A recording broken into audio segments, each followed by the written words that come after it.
there has been some evidence by the McGill neuroscientific team that those individuals who are using GPS, there's two parts to this story.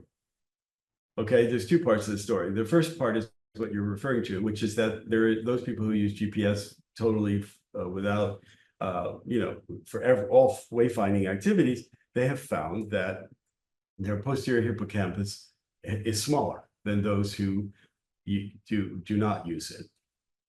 Especially interesting were taxi cab drivers in London. They did research on those that used the GPS system and those that did not, and found that there was a marked difference in their hippocampus between those two groups of people.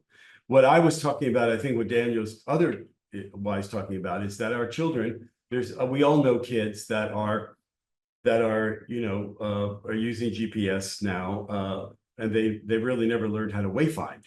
They basically go to the supermarket down the street and they use their GPS. They go to visit their friends. They use so everyone's using. They are using their GPSs all the time, and they never, especially during critical periods, they are not allowing the normal wayfinding circuits in the brain to form. Now, wayfinding is a very complicated thing, so it's not just between the posterior hippocampus and the parietal lobe. But to make it simple, you could think that they haven't developed a very strong connection between the parietal lobe, which is all about spatial relations and important kind of mapping of our world, knowledge of the mapping of the world, and the hippocampus, which is about memory, spatial memory. And they never develop these very essential links. So what I'm arguing is that they're dependent on these technologies like GPS, and that one day, and there's a whole group of them who have never developed these things, and one day, just like there are firewalls and paywalls for newspapers like The Guardian or the New York Times, one day in the very near future, a paywall is going to show up on their screen saying you've used this GPS app 25 times and now you have to pay for it. So there's an example of neural capitalism in which our fundamental abilities that we all are neural common, our human abilities to wayfind, having not developed, have been replaced by a device that now is charging us for that thing that we could do before. That was what I was talking about. And another example is artificial intelligence, like ChatGPT, because now even in terms of, instead of researching or reasoning, that's going to be more and more just outsourced. I guess creativity. Creativity. I mean, the history of technology, it's always a prosthesis, right? It's always developing some aspect of it's like we want to move faster, so we have bicycles and cars. We want to fly. We develop we want to see more distances, so we develop satellites. But now it's like now it's going deeper into the brain, and we're not really conscious of the way the brain is being remapped and reconstructed. Another thing that I found very interesting was around kind of your idea of the interior and the exterior brain, that somehow the exterior brain is more like in the social as a whole. Can you explain that a little bit?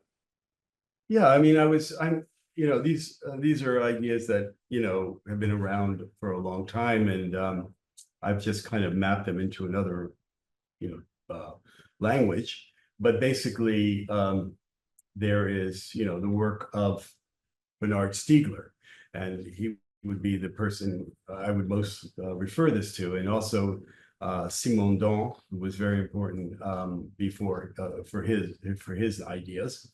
And that is basically there is a process called exosomatic organogenesis, and that what happens is that this exosomatic organogenesis is exosomatic.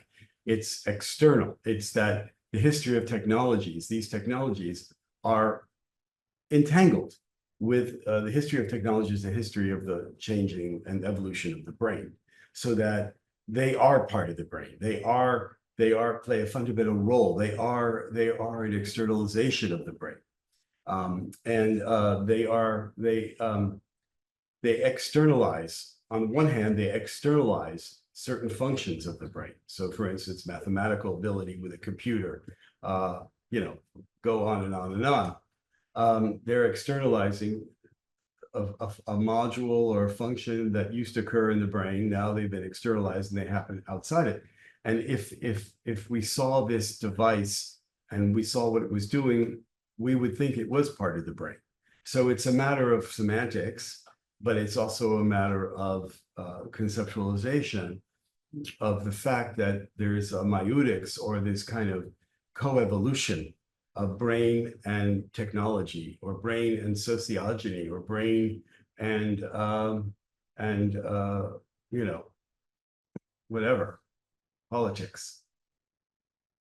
And that's what my point about ayahuasca was, that ayahuasca not only functions at the synaptic junction and causes this what's called the hallucinogenic cascade in the postsynaptic membrane and postsynaptic neuron, but it also, as a result, different kinds of shamanistic rituals, certain kinds of religious objects, certain kinds of paintings. There's a whole genre of